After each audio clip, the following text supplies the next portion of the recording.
오늘 다윈 연구 고난의 유익입니다. 오늘 주제 고난의 유익에 대하여 말씀을 드리겠습니다.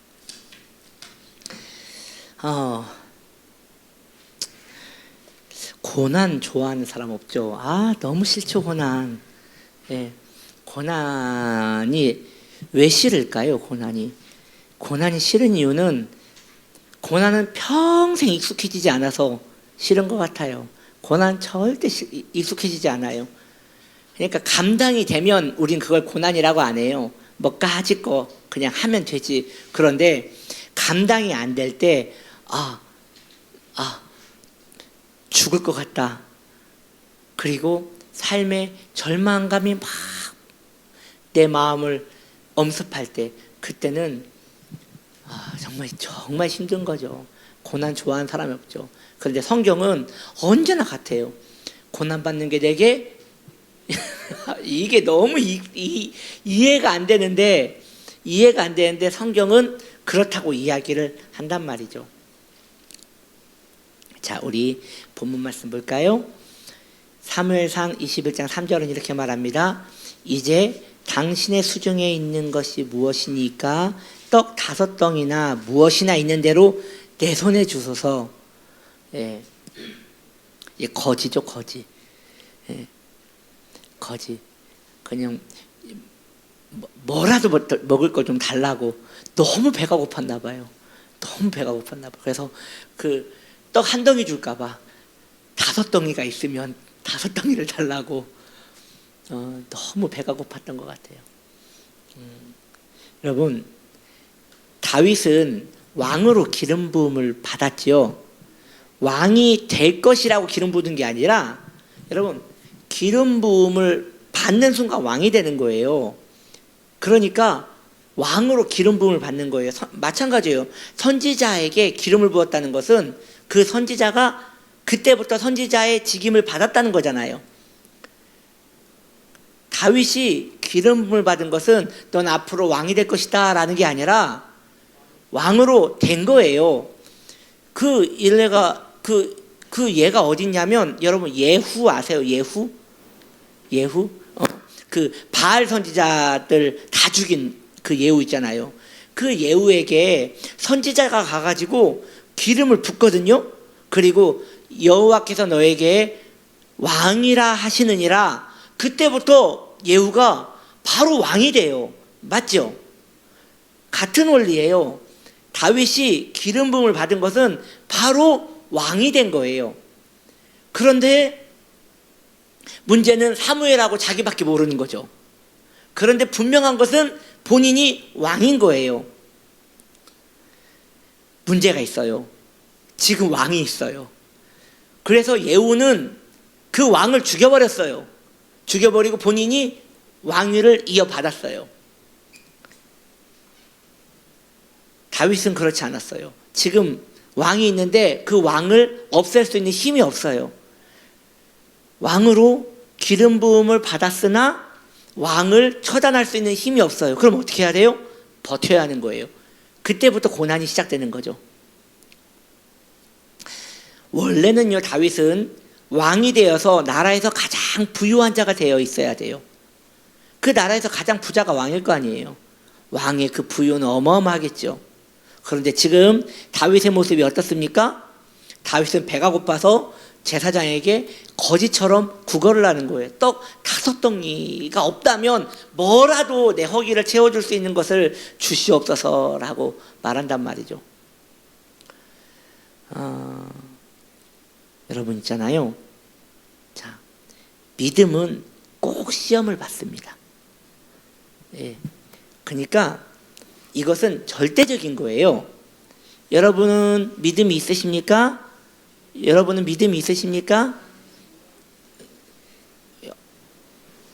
아멘? 예. 그렇다면 그 믿음이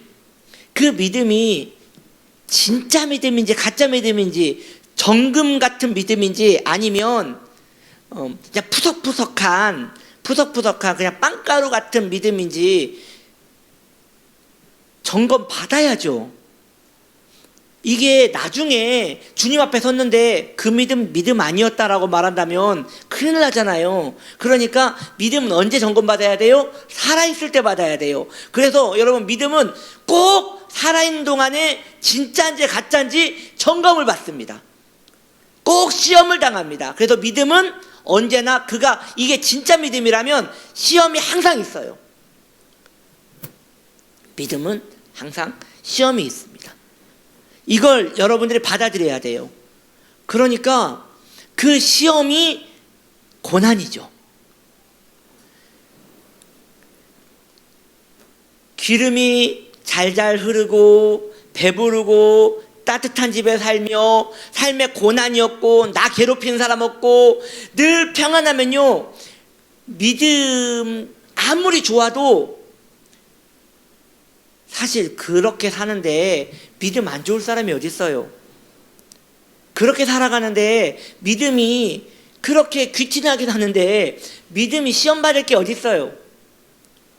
언제나 믿음은 내가 감당할 수 없는 그 무엇인가를 딱 부딪혔을 때 그때 내 본성이 일어나면서 내 믿음은 시험을 당하게 되는 겁니다. 다윗 보세요. 왕으로 기름 부음 받았어요. 다윗이 왕으로 기름 부음 받기 전에는 그렇게 부유한 것은 아니었지만 딱히 삶에 어려움이 없었단 말이에요. 그런데 왕으로 기름 부음을 받으면서부터 골리앗을 죽이면서부터 그때부터 계속 자신의 목숨이 위태로운 고난을 계속 당하는 거예요. 이와 비슷한 이야기가 히스기야에게도 일어납니다. 역대하 32장 21절에 보면 이런 이야기가 나와요. 하나님이 히스기야를 떠나시고 그의 심중에 있는 것을 다 알고자 하사 시험하셨더라. 그래서 여러분, 우리 그 말씀 좋아하죠. 너희는 택하신 여러분 그 말씀 좋아하시죠.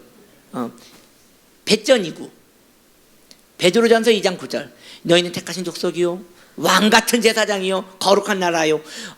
얼마나 그 말씀 좋습니까? 그렇죠? 그런데 많은 성도인들이 처음에만 알아요. 처음에만 택하신 백성 왕같은 제사장 그것만 알아요. 한 절인데 앞에만 알아요. 뒤에는 대부분 몰라요. 뒤에 뭐라고 써 있어요? 여러분 혹시 아세요? 응? 그렇죠. 어디에서? 어둠에서. 절대 어두움은 얘기를 안 해. 이는 너희를 어두움에서 그의 기이한 빛에 들어가게 하심이라. 어디에서? 어두움에서. 그러니까 보기 싫은 거야. 어둠이 있는지 모른다니까요. 왜? 싫으니까. 그러니까 왕같은 제사장이 되려면, 택하신 족속이 되려면, 그의 그 거룩한 나라가 되려면 이것은 진실한 믿음을 가졌다는 거잖아요. 진실한 믿음을 가졌는지 안 가졌는지 시험이 있다는 거죠. 어둠에서 기이한 빛으로 들어가는 연단이 필요하다는 거예요. 그 어두움이 뭐 영적인 어둠이 아니라, 그런 걸 수도 있겠지만 영적인 어둠이 아니라 내가 감당할 수 없는 상황. 그래서 깜깜해. 그러니까 고난의 특징이 있죠. 앞이 안 보여. 앞이 깜깜해. 그래서 하루도 못 살겠어. 하루가 뭐야? 순간도 못 살겠어. 그래서 그때 제일 많이 하는 기도가 뭐예요? 처량하게 나를 데려가소서. 나를 데려가소서. 그렇단 말이죠. 그래서 여러분, 그때의 그 시험이 얼마나, 그 고난이 얼마나 힘든지 그때 믿음의 성도들이 자살도 합니다.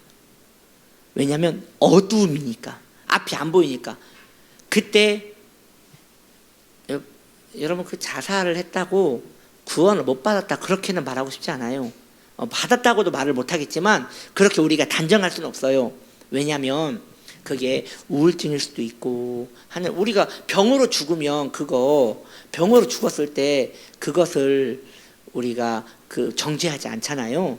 그처럼 정신병으로 죽었을 때에도 우리가 하나님만 하시는 부분이지 우리가 함부로 판단할 일은 아니에요. 그런데 제가 이야기하고자 하는 것은 구원의 문제가 아니라 그만큼 어둠의 상황에 머물렀을 때는, 어둠의 상황에 딱 사람이 갇혔을 때는 믿는 성도일지라도 그때 무너지더라는 것이죠. 여러분의 믿음이 겨자씨만한지 아니면 큰 쇳덩이만한지 혹은 금 같은지 아니면 구리같이 휘어지는지 그것을 우리는 지금 이 상황에서는 몰라요. 그런데 나만 아는 그 고난이 확 이 용광로 같은 이 고난이 닥치면요, 그때는 내 믿음이 전문 용어로 뽀록 나요. 딱 뽀록이 나요. 들통나버리는 거예요.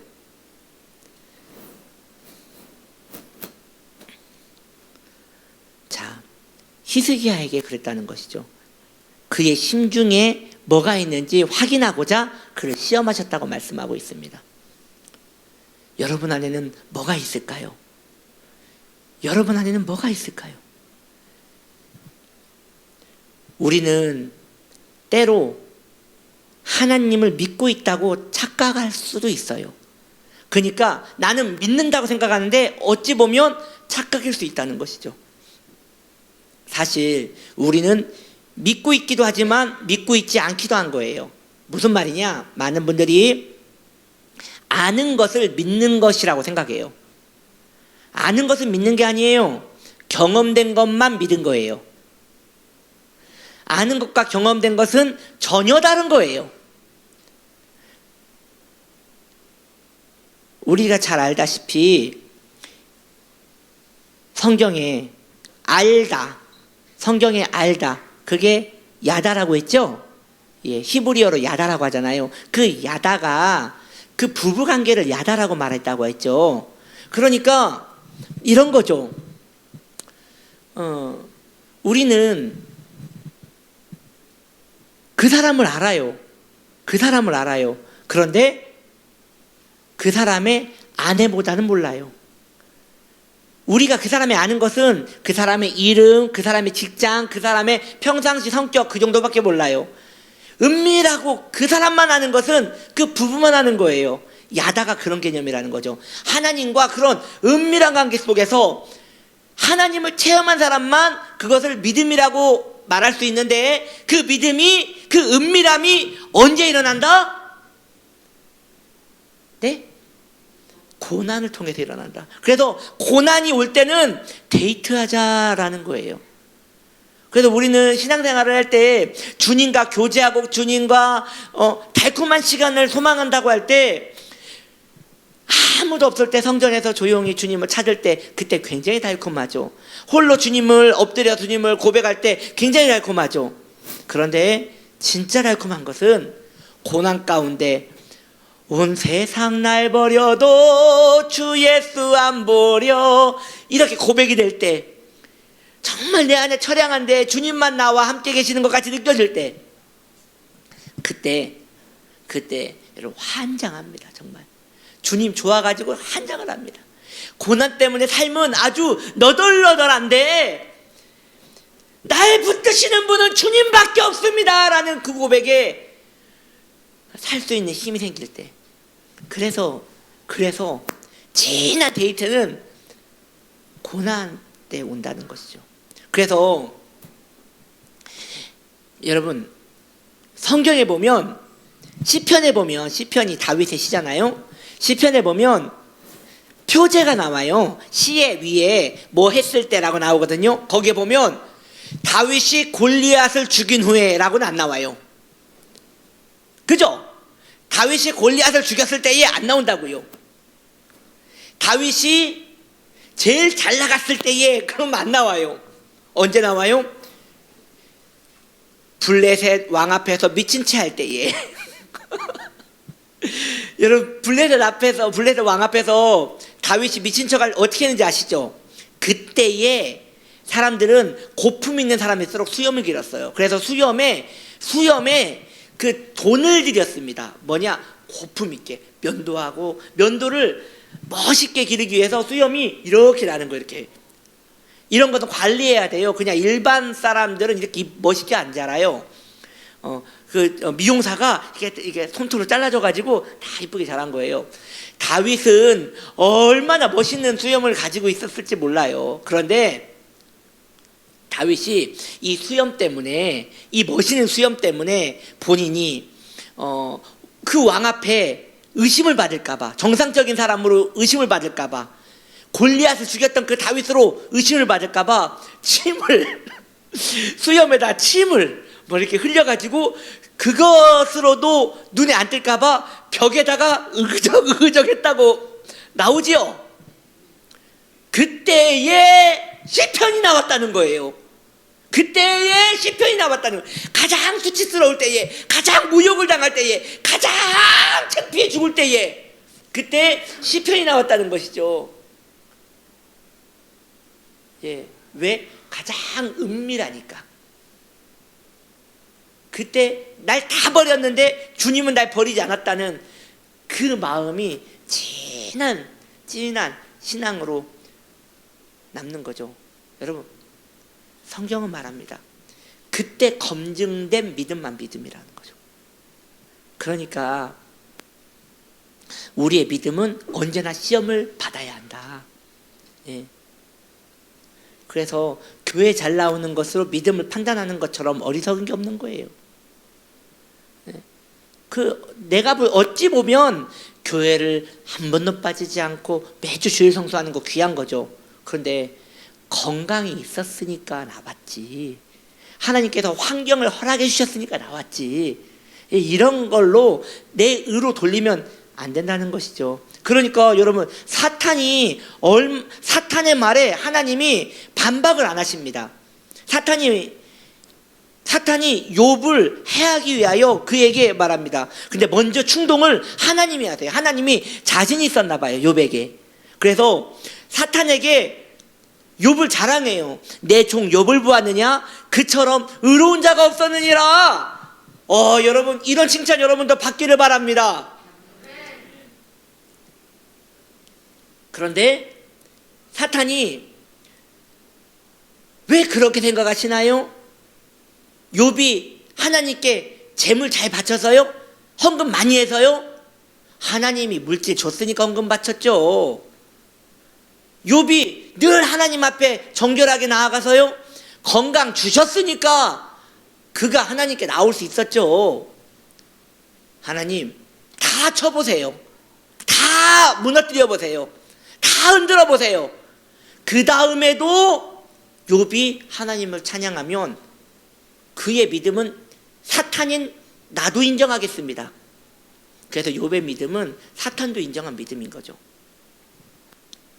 그런데 그 말에 하나님께서 그렇게 하라 라고 했단 말이죠. 그러니까 사탄의 말을 인정하셨단 말이죠. 이것이 신앙의 믿음이 시험을 받아야 할 이유라는 것이죠.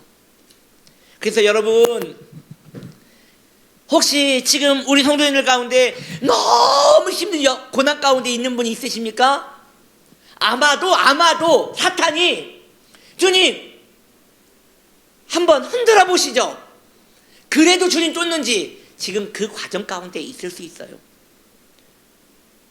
근데 그 과정이 우리의 소망은 짧았으면 좋겠는데 그것은 우리 소관이 아니에요. 언제 끝날지 모르는 고난이죠. 그러나 분명한 것은 그 고난의 때에 절대 홀로 두지 않으신다라는 것이죠. 그래서 아는 것과 경험된 것은 전혀 다른 것이다. 그래서요, 우리는 개인적으로 지성적으로 말씀에 동의한 것을 믿음으로 착각해요. 아멘, 이것을 믿음으로 착각해요. 아니에요. 실제로 그 말씀을 체험한 것만 믿음인 거예요. 그래서요, 아는 믿음이 고난을 만나면 체험하는 믿음이 되는 거예요. 알고 있던 믿음이 고난을 만나면 체험하는 믿음이 되는 거예요. 여러분, 막 갑자기 고난이 너무 당하고 싶지 않아요? 네. 목사님 또 이상한 소리 한다. 하여간 호응을 해주면 안 돼, 뭐 이런. 네, 그렇죠. 그래서요, 체험하는 믿음은 내가 하나님을 더 의지할 수 있는 능력이 생긴다는 것입니다. 그래서 그러면 여러분, 고난을 당하면 성도가 더 강하여지는 걸까요? 그렇지 않아요. 우리가 이제 이 부분이 좀 중요하기 때문에 여러분이 좀 집중하기를 바래요. 고난을 당하면서 뭐를 배워요?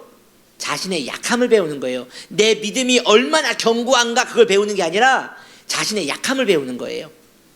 그래서 고난을 통하여 내 안에 얼마나 믿음과 닮아있는 불순물이 있었는지를 그때 알게 되는 거예요. 난 지금까지 내 믿음인 줄 알았어.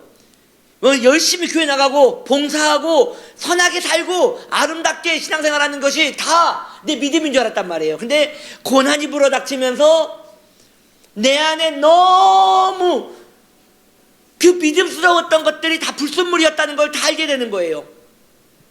다 긁어서 버리는 과정을 가지게 되는 것이죠. 그리고요, 그러니까 모든 게 부인되는 시간이죠.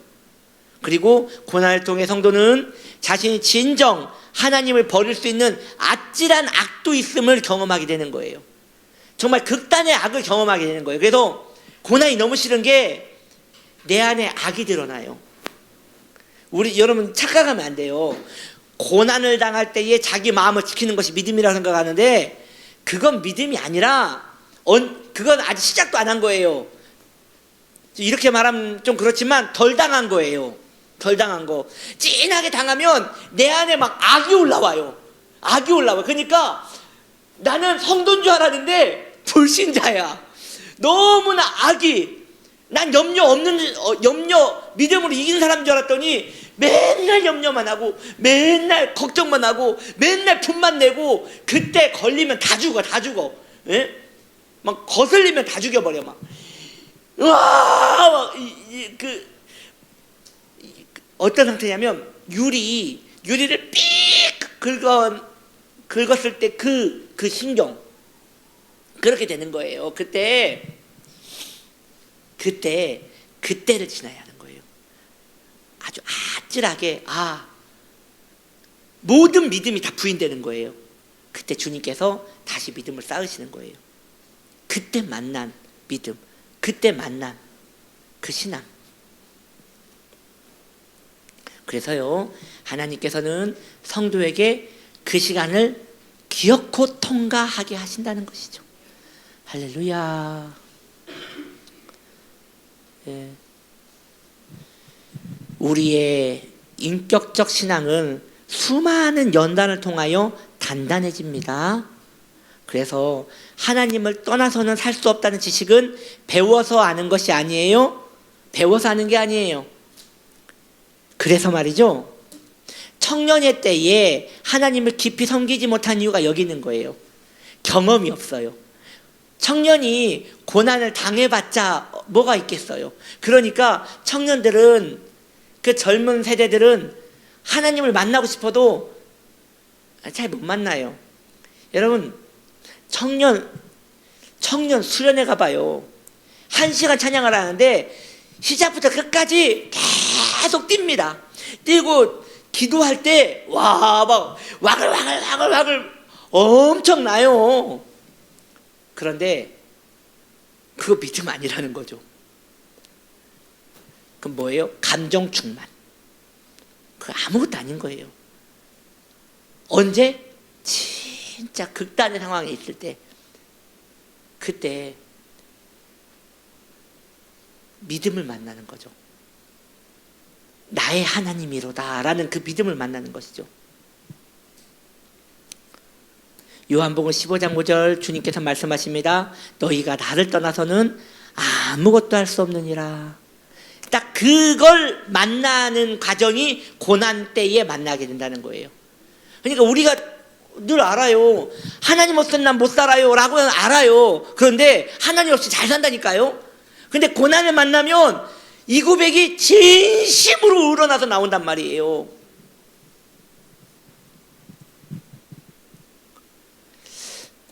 이 진리를 아는 것은 얼마 걸리지 않는 것이죠.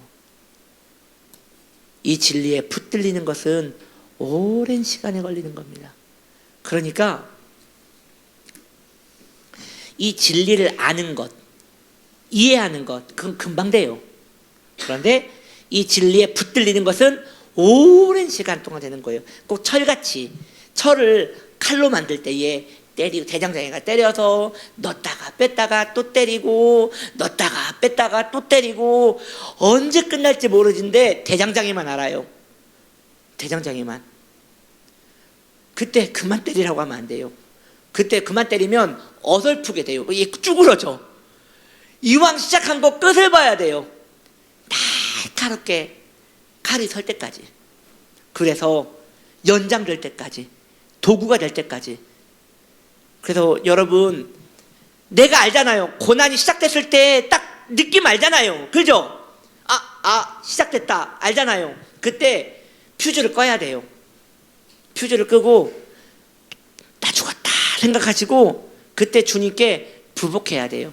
그리고 지혜로운 성도는 이 고난의 때에 주님, 내 믿음이 어떻게 되어 있는지 보기를 원합니다.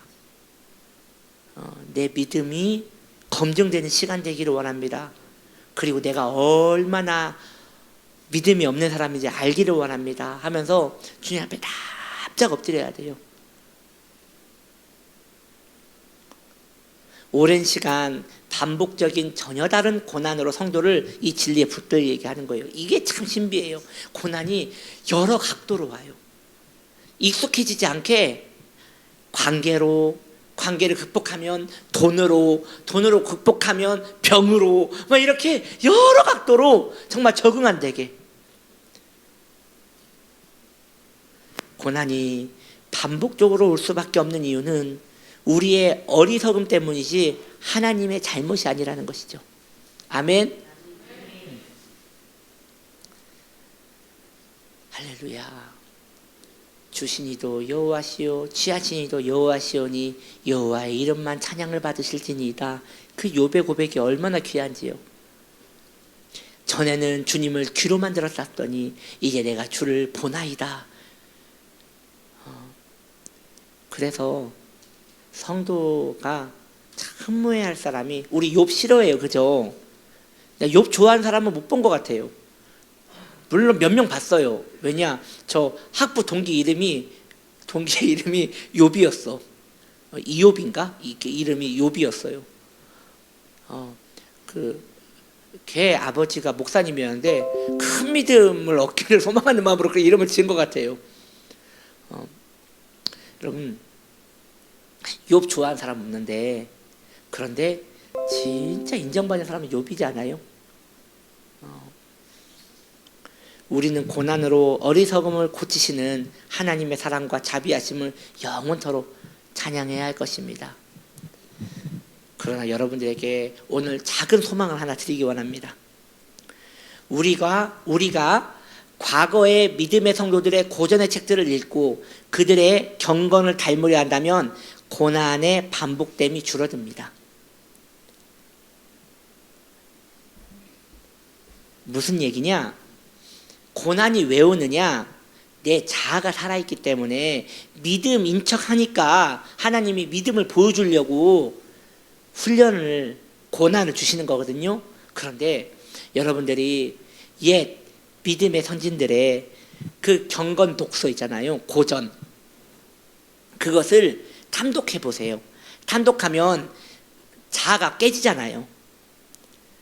그걸 읽으면서 거기서 은혜를 받고 내가 정말 죄인이구나, 이게 계속 깨달아지면요, 고난의 횟수는 훨씬 줄어들 수밖에 없죠. 왜? 하나님께서는 우리를 괴롭히는 것이 좋으신 분이 아니거든요. 우리의 믿음을 새롭게 하시는 게 믿음인 것이죠. 그래서 여러분, 성도는 곁에 항상 책을 끼고 있어야 돼요. 물론 눈이 피곤하신 분은 요즘은 또 오디오로도 많이 나왔으니까 귀에 항상 책을 들으시고 경건한 독서를 이렇게 하셔야 합니다. 책을 읽어야 돼요. 책을 읽지 않으면 믿음이 짐승같이 돼. 책을 읽어야 돼요. 여러분, 책을 읽어야 돼요. 그것도 고전을 읽으셔야 돼요. 믿음의 고전을 계속 읽으시고 탐독하시고 예, 사모하시고, 예, 우리 좀 바리새인 같이 이번 주일부터 항상 책을 이제 끼고 봅시다. 끼고 와서 할렐루야, 고난아 물러갈지어다 이렇게 탁 끼고.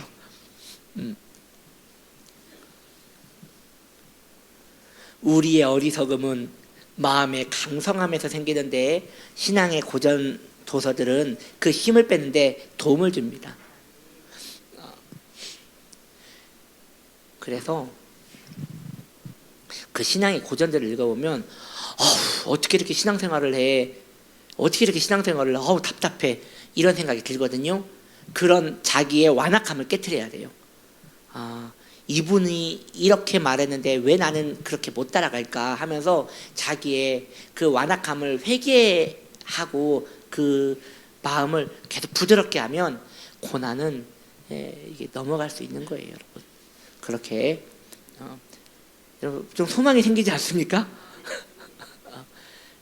하나님의 자비하심이라니까요. 하나님은 우리에게 고난을 주신 이유가 우리를 괴롭히려고 하시는 게 아니란 말이에요. 우리의 믿음을 진짜 믿음 만드시기 위하여 고난을 주시는 거기 때문에 내가 진짜 믿음으로만 마음을 정할 수만 있다면 우리는 견고한 신앙인이 될 수 있는 것입니다. 할렐루야. 기도합시다.